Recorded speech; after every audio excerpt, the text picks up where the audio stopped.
Guys problem number 73 को देखो, ये लास्ट प्रॉब्लम है magnetic effect of electric current के वेरी शॉर्ट क्वेश्चंस की। आपको बताया बोर्ड एग्जाम के लिए वेरी शॉर्ट क्वेश्चन कितने इंपॉर्टेंट है, बहुत इंपॉर्टेंट है। अगर आपने पूरी फिजिक्स के वेरी शॉर्ट क्वेश्चन अच्छे से समझ लिए और लगा लिए तो आपके न्यूमेरिकल भी हो जाएंगे, थ्योरी भी हो जाएगी और आपके वेरी शॉर्ट तो हो ही जाएंगे।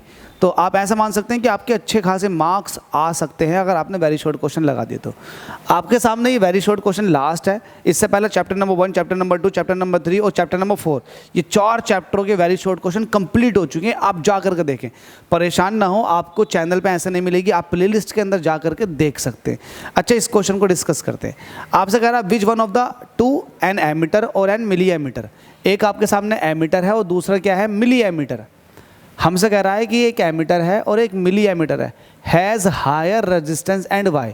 किसका रेजिस्टेंस ज़्यादा होता है, किस में रेजिस्टेंस, मतलब शंट के रेजिस्टेंस की बात कर रहा है कि बताओ किस में शंट का रेजिस्टेंस ज़्यादा होता है, किस में कम होता है।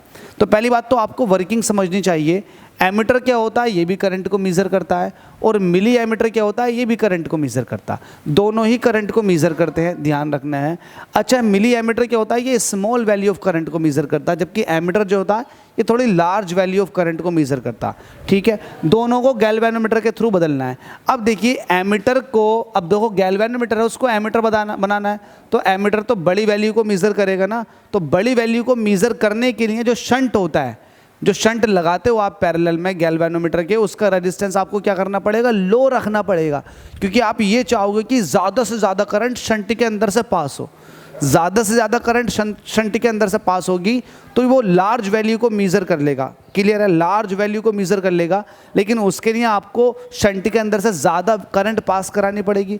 अब शंट के अंदर से ज़्यादा करंट तभी पास हो सकती है जब रेजिस्टेंस कम होगा।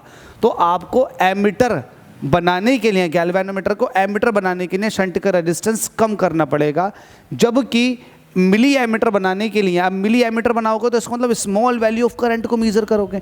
अब स्मॉल वैल्यू ऑफ करंट को तभी मीज़र किया जा सकता है जब शंट का रेजिस्टेंस थोड़ा ज़्यादा होगा, हाई होगा, क्योंकि जब रेजिस्टेंस हाई होता है ना तो उसमें से करंट कम जाती है।